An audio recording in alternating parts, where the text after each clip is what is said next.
All right, can everyone hear me okay? Thumbs up. Okay, sounds good. We're going to freelance this. We're just going to take questions from the group. We're not going to take questions in the chat. So it's going to be a little informal. So just jump in with questions. I got Coach here, and we're going to start going. So Andy, why don't you start, and then Randy, you go. Andy. Hey, PJ. Just wanted to ask you defensively, what do you feel like was the biggest improvement for you guys, and then what might have changed with Harris-Simiak today? Well, this was a team effort on defense. Coach Rossi was involved in every single meeting. He was involved in every single linebacker meeting. He was involved through Zoom. And not only that, he's at home. He's quarantined. He's in a room by himself, sleeps in a room by himself, can hear his kids outside the room. And you can imagine how probably just unique that situation and that feeling is. But I thought him, Coach Harris-Simiak, our entire defensive staff put together a heck of a game plan. And it was to put a little bit of pressure early. But again, this is going to be a process on defense. We got a lot of inexperienced guys playing a ton of key positions that haven't played a ton or haven't played at all. And those guys are going to be able to have to just keep getting better by playing the game. And you don't have the long training camp. And a lot of those linebackers missed training camp and half of it. So even the preparation they got, they missed half of it. So they're going to have to keep getting better throughout the year. But I was really proud of the defensive staff. We've got a lot to clean up, a lot to get better at. But Coach Harris-Simiak's been in that position before as a head coach, coordinator. I thought he did a great job calling a really good game. I thought our defensive staff stepped up. Danny Collins coached our linebackers this week, going through compliance to make sure we can have another on-field coach. And I thought Danny Collins, who's been with me 8 years, did a great job of stepping in, filling in for Coach Rossi live as the linebacker coach. Yeah, hi, PJ. Was it a concerted effort to get the ball to Rashod a lot more today? And how do you feel about his performance? Well, I thought he played like Rashod plays. He did what he had to do. There's always room for improvement in everything that we do, and he'll look at that and he'll want to be able to get better. But, we're at our best, Randy, when we're balanced. And I thought we had a really good balanced game plan going into it. I think we started a little slower than what I wanted. There's 2 drives that we don't score on. We got some steam going, and then the drive stalls, which those are the things we got to be able to clean up. Because as we continue to go through play, you can't afford those to not be conversions and drives ending with some type of points. I thought Rashod played really well. I thought the rest of the receivers played really well. Early, again, we started a little slow, but picked it up. But again, I think the running game had something to do with that as well. And when we're balanced like that, that's who we are when we're at our best. Hey, PJ, your offensive line seemed to play their most physical game of the season. Same with your tight ends and your wide receivers down the field blocking. What did you see from them in practice this week, and how happy were you with their performance tonight? Well, they do what they do. They're a tough, hard-nosed, mentally tough, aggressive group of men that really all work together cohesively. You know what I love about that group is that there's not one lazy person up there. There's not one person who cuts a corner. There's not one person who doesn't want to be up there. There's not one person who's not the hardest worker on the team. They compete, and they compete with each other, and they play so well together and cohesively. There's been guys out. It's been hard. Even some of the young guys that we want to be able to get experience and play, they're out.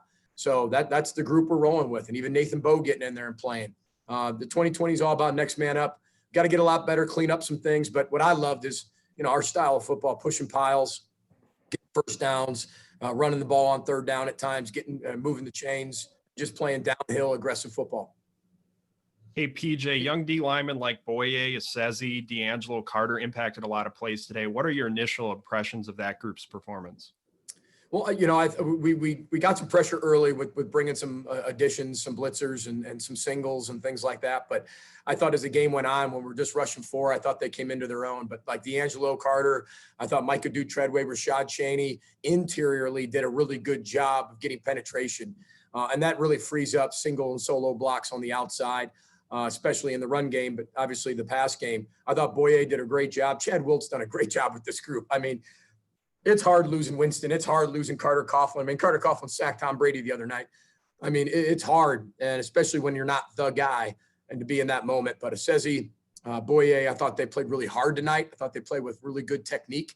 They played with a high motor, and they showed tonight what they can become. And again, It's that grasshopper with the top on the jar.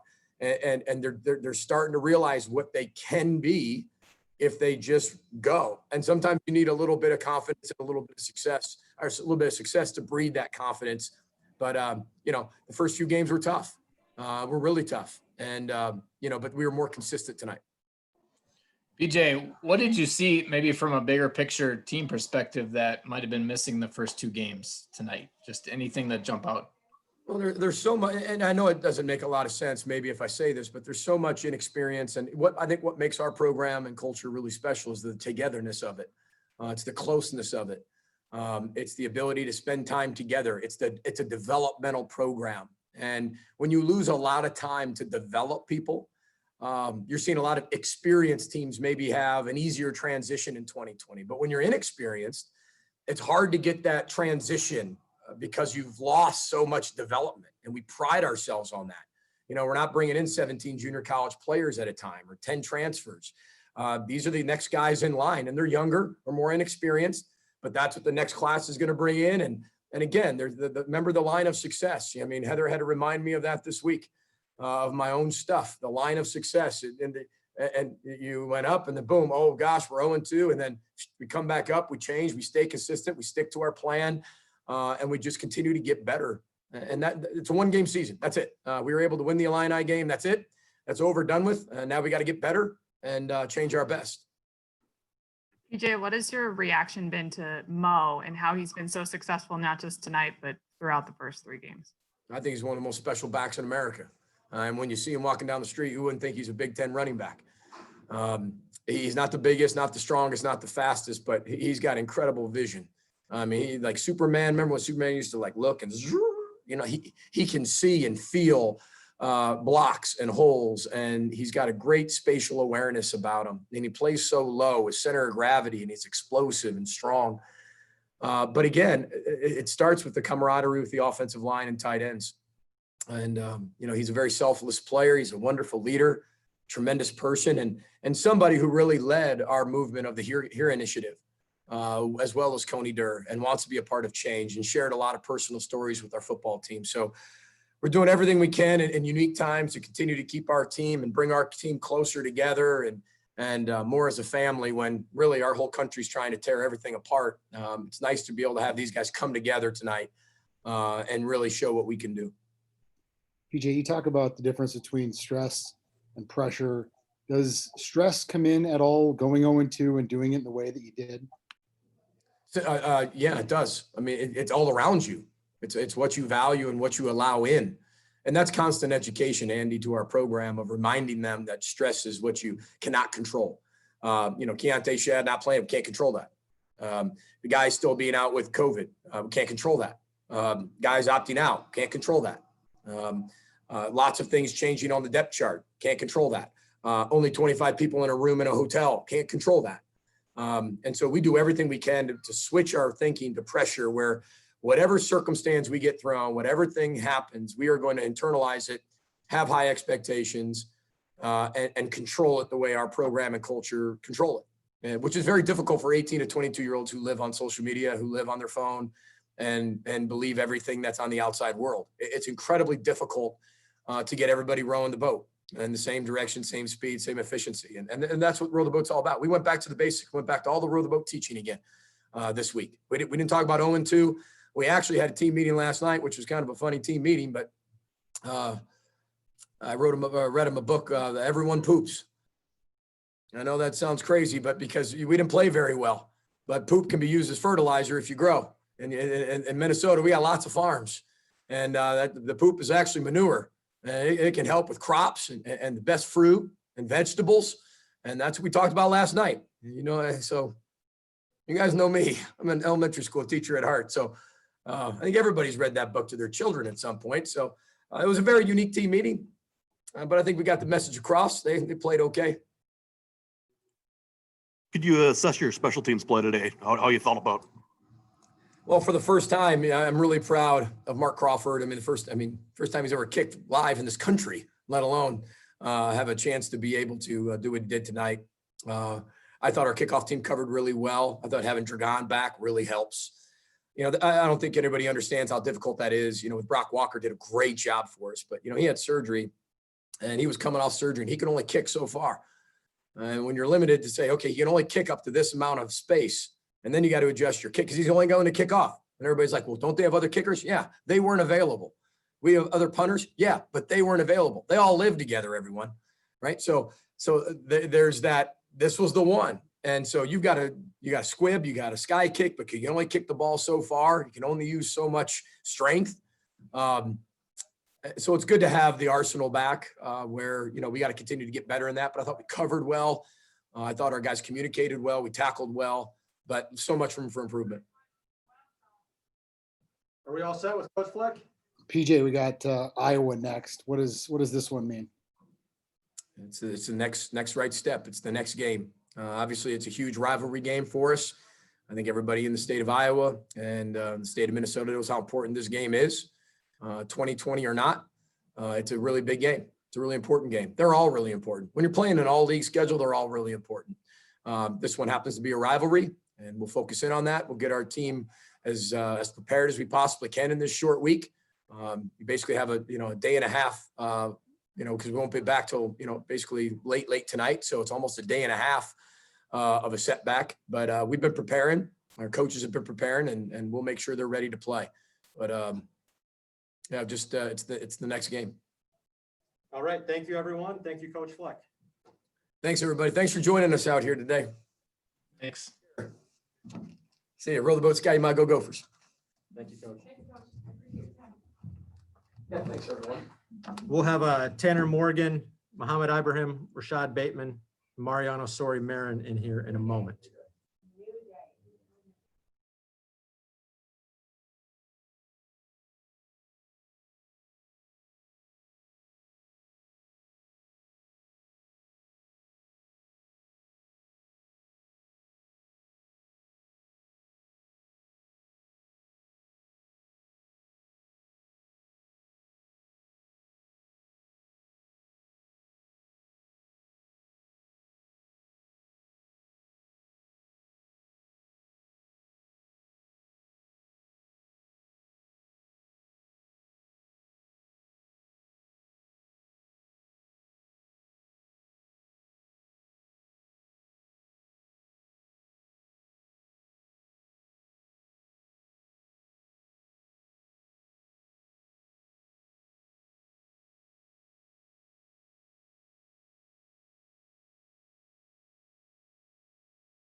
All right, we're going to have Tanner Morgan in here first.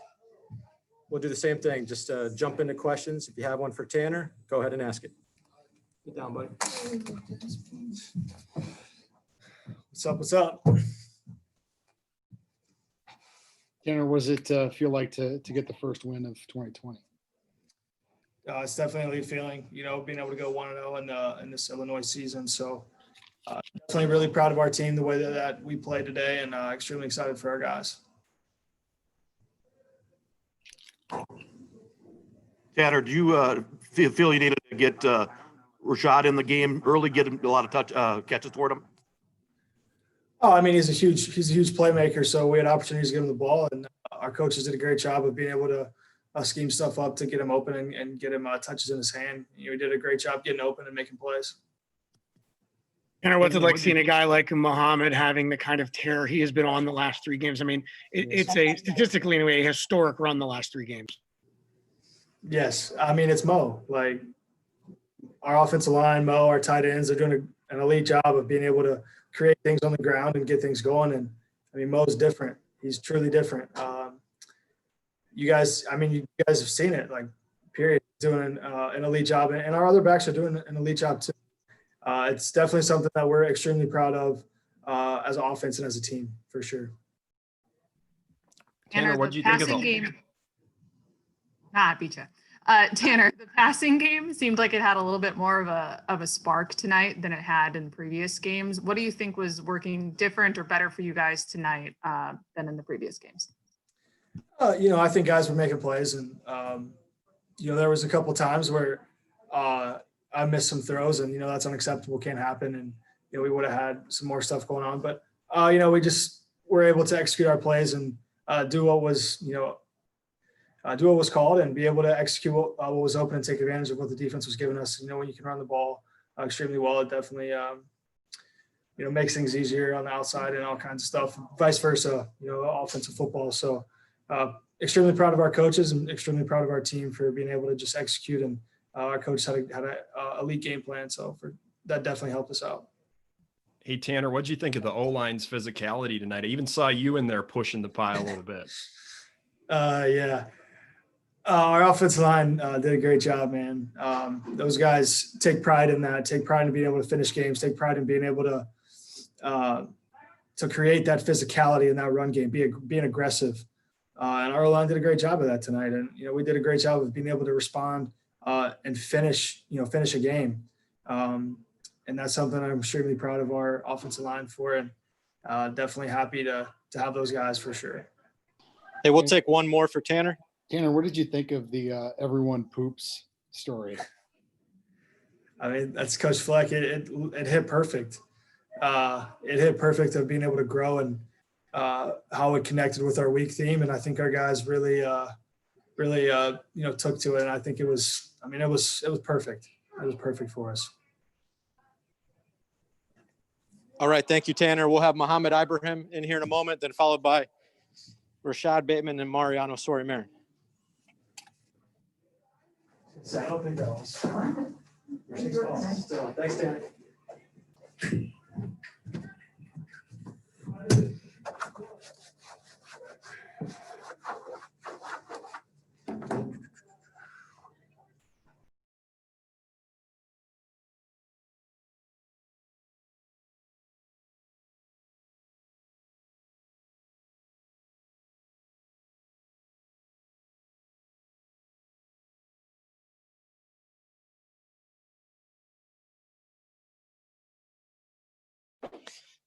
Hey, everyone, we're going to have Rashod Bateman first. So once he sits down, we'll go to questions.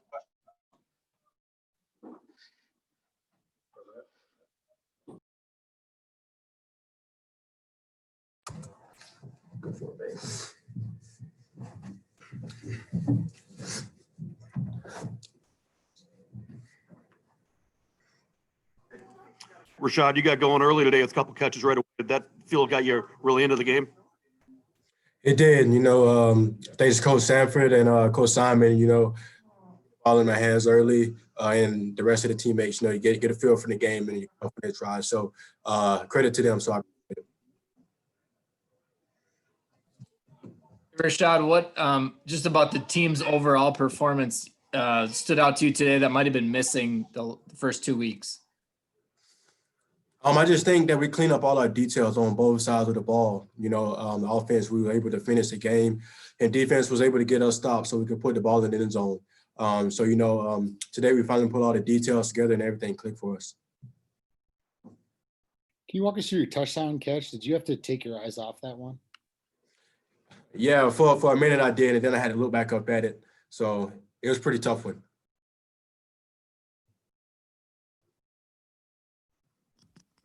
Hey, Rashod, what'd you think of the overall performance of the O-line tonight and how that paired up nicely with play action? The O-line, they kill every game in my eyes. I think we got the best O-line in the Big Ten, and it wasn't for them, we wouldn't be the team that we are today. And today it just proved to everybody what they're capable of, because we already know what they're capable of. So it was real fun to go out there and see them all ball out today. Rashod, what do you think was working for the passing game? Just that it seemed like it had more of a spark tonight than it had in previous nights. Like I said, we just as receivers, as Tanner, as the O-line coordinators, we always just clean up our details. When everybody number was called, everybody was able to make those plays. So it was just very exciting to see. Rashod, how much of a relief is it? I mean, I know you guys don't always focus on results, but man, just to get that first win finally out of the way after the way the first 2 games went. It definitely feels good, but in a couple hours could be over with. we got to shift our focus. All of us know how much that game means to us in Minnesota. So we're going to enjoy this one on the way back. And, tomorrow we got to flip swift and get ready for Iowa. Do we have one more for Rashod? Rashod, when PJ like sits you guys down and then reads Everybody Poops book, or I think even earlier in the area is like the Three Little Pigs, I think was his thing, or like maybe it was Goldilocks, I can't remember. So many children's stories. What's your reaction when he does that? And like, do you get the message that he is trying to convey with that, or kind of were you like, what is this? Like, why are we reading this book? I definitely do. The whole team does. Being here in this culture, getting to know Coach Fleck and get to know what he's about and his passion. It's not just a children's book. Those children's books have a message. And everybody think that they're just for young kids, but it doesn't matter your age. Of all ages, you read that book, and there's a message in there for everybody. And Coach Fleck does a good job of pulling that message out of the book and spread it to our team, and then we'll apply it on the field and in our lives. So we love them. All right. Thank you, everyone. Thank you, Rashod. We'll have Mariano up here next. Thank you guys so much. Thank you. All right. Yeah, you're awesome, man. I appreciate it. All right, once Mario takes a seat, we'll jump into questions for him. Thanks, babe. Mariano, what did it mean to you to see the defense bounce back the way that it did? Yeah, and the defense was flying around today, and we really cleaned up our details this week, and that was the point of emphasis. And Coach Fleck talked about it, was just growing. That's all we had to do, was just grow and go 1-0 in the Illinois season. And this defense, we really came together. We were having fun out there. Guys were communicating. Guys were playing for each other, with each other. And, the results showed. And now we just have to continue to keep growing and moving forward. So we're going to celebrate this win. It's celebrated, but tomorrow we're going to come in, put our leather vests on, and get to work for next week. But great win by the team. This team, we really fought, and we drew a line in the sand, and it showed. So we're going forward. We just have to keep going 1-0 in each season. So.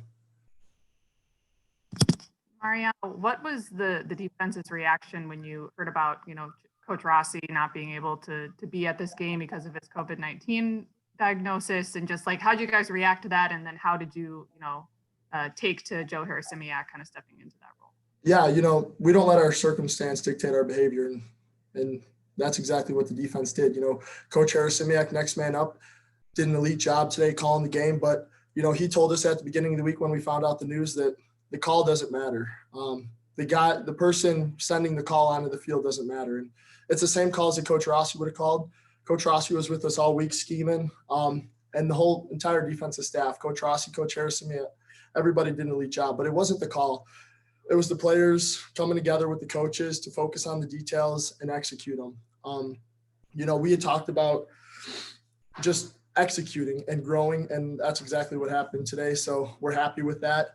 And now we just have to continue to grow moving forward. Hey, Mariano, do you think after playing a couple games together, you're starting to establish more communication between all levels of the defense? No doubt. And that's just part of, growing up and having experience.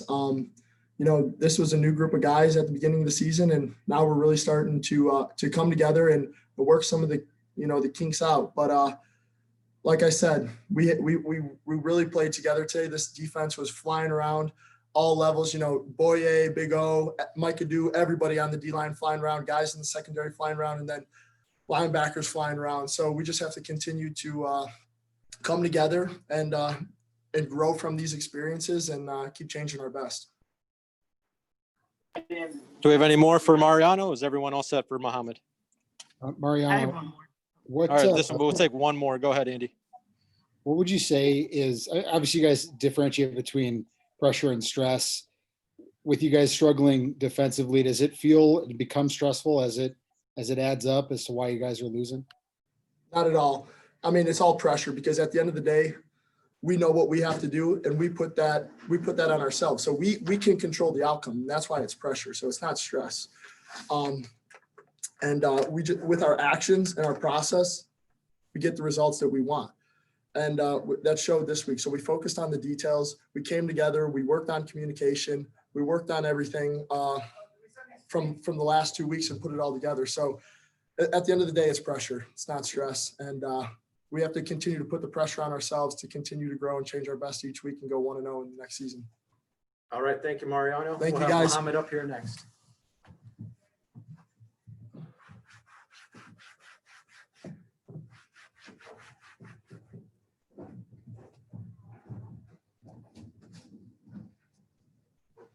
Once Mohamed gets up there, we'll jump into questions.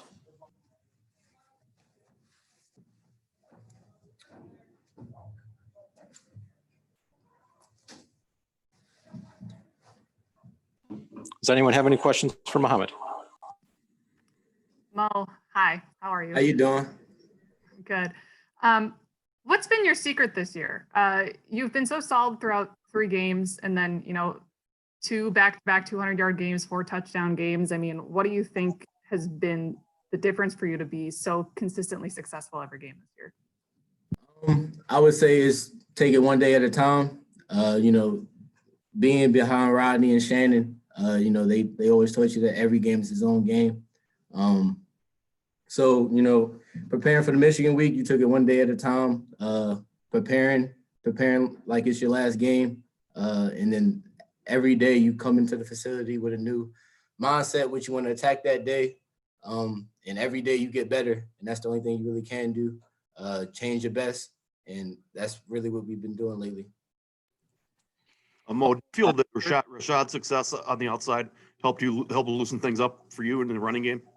Definitely. Rashad's is a threat. And whenever he's on the field, you got to have 2 people on him at all times. So that takes one person out the box. Then the O-line, they do what they do. Give me my keys, let me get open the holes and stuff like that. So having Rashod definitely get somebody out the box, and it helps me out. How has your vision and patience changed? I think that's what maybe some people have noticed more, is that you might be waiting for blocks and seeing when the creases are available. Yeah, that goes back to quarantine. Throughout this whole Corona outbreak, since March, we've been watching film, getting on the same page as the O-line. So, some plays out there, you can actually see me just be patient, wait an extra second, where last year I would have just said, put my head down and got 3 yards. But now I'm just waiting, setting blocks up, understanding that the O-line is going to get there and not get too fast off my reads. 30 carries might be like a light workload for you at this point. How did you bounce back from workload, and how do you think your body is sort of equipped to handle that this season? Coach Fleck and Coach Burns did an amazing job this week. Let me get my body back. Training staff, Sip, Joe, JP, Arno, they all got me right. So we basically just took it one day at a time. Got my whole body right, and when I got in town yesterday, I felt great, felt amazing, and I came out here with my team, and we did what we did. Okay, we'll take one more for Mo. Mo, what's been the feeling these last 3 games? I mean, Meg kind of touched on it. Back-to-back 4 touchdown games. I mean, you're averaging just a ridiculous per game average. What has it been like just taking the momentum from what you did the first game into the second game and now going ahead from this one? Every game is his own game. We prepare every day. We're 0-0 in the next season. So we're going to watch film on the next team and see what we can do. But we don't think about what happened in the last 3 games. Now we're preparing for Iowa, and we're ready to go. All right. Thank you all. Thank you, Mo. Thank you. Appreciate y'all.